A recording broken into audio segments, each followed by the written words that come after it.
RFA President Libby Liu cannot be here today. In her absence, Dan Sutherland will update the board on the activities of RFA. Thanks. Governor Linton, I just want to thank you for your statement about your statement of support for our broadcasters in Cambodia, RFA and VOA. Any support that we can give, public support, is very helpful to us. We've seen this in the past. This is not the first. This is not the first time that we've had an attempted intimidation. In the past, we've had threats. We had something as recently as earlier this week where a couple of unidentified people started following one of our broadcasters in cars as he was returning, I believe, to Phnom Penh. It was obviously an attempt to pull him off the road and get him to stop his reporting. So thanks again, and I hope we can continue to get your support. Today I'd like to highlight the coverage of the Rohingya people in Burma. These are the stateless, not very well known, mostly Muslim people who made headlines several months ago following the outbreak of communal or sectarian violence in Western Burma. The violence has subsided, but the situation is still explosive. Tensions are high. RFA was one of the few news organizations that had a reporter and a videographer at the scene of the violence just after it erupted. It got a little bit dangerous, and we had to, at one point, pull our reporter back. But he is very willingly returned again. Recently, the same reporter, the same videographer, by the way, back to the scene again. I have a little clip, I hope it's just 20 seconds since I don't want to go too long, on just showing our Burmese reporter at that dangerous point where houses and buildings were burning. And I don't know if we can get that up there or not. Yeah.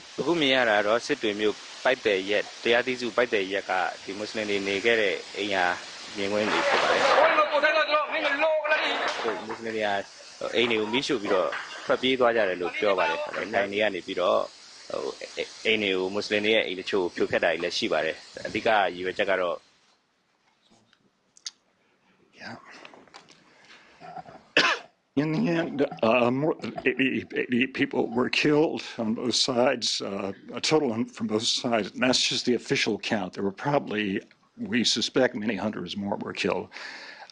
Tens of thousands of people were displaced, and they are now in camps, so-called temporary camps. We sent a videographer, another videographer, into a refugee camp in Bangladesh, which is just across the border, across a narrow river with Burma, to record the flight of hundreds of Rohingyas who escaped the violence in boats. On the Bangladesh side of the border, we have video of the border guards forcing these people back to Burma, where they feared for their fate. Most of the international coverage of the Rohingya has lacked depth. It's lacked any extensive portrayal of the human side of the story. So I think we've filled the gap through a series of interviews with Rohingya refugees, some of whom we found in hiding in Bangladesh. Even before this violence occurred, the RFA had created a Rohingya hub page for our English website. That was, I think, a year ago when the Rohingya were really unknown. And I just want to show you a couple of the features of this website.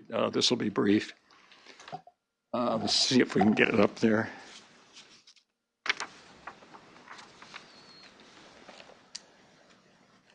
Yeah, there it is. At the top, we've got the countries that the Rohingya have fled to, which, as you can see, is pretty much from the Middle East all the way to Indonesia. Hundreds of thousands of them had to leave the country. The slideshows and videos there are slideshows down the middle, there are videos to the right, and then we have a list of RFA stories on the Rohingya that's continuously updated. I really like this function, and I think the last story on there is probably 2 days ago. So what we're trying to do is keep covering this story, which gets so little coverage, I mean, if there's violence, it gets coverage and then drops off the map. And I think one thing about RFA is we try to stay with stories and not drop them. And we try to give a voice to voiceless people such as these. We received lots of criticism for this.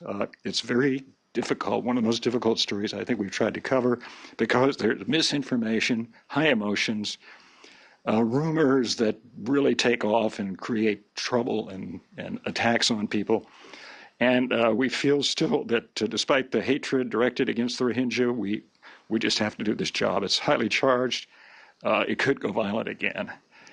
On the positive side, Burma's president has appointed members of an independent commission to investigate how this happened and to offer some solutions. I think that's a positive sign. So that's my report. Thank you. I'm going to turn the chair over now to Dennis because I have to leave shortly.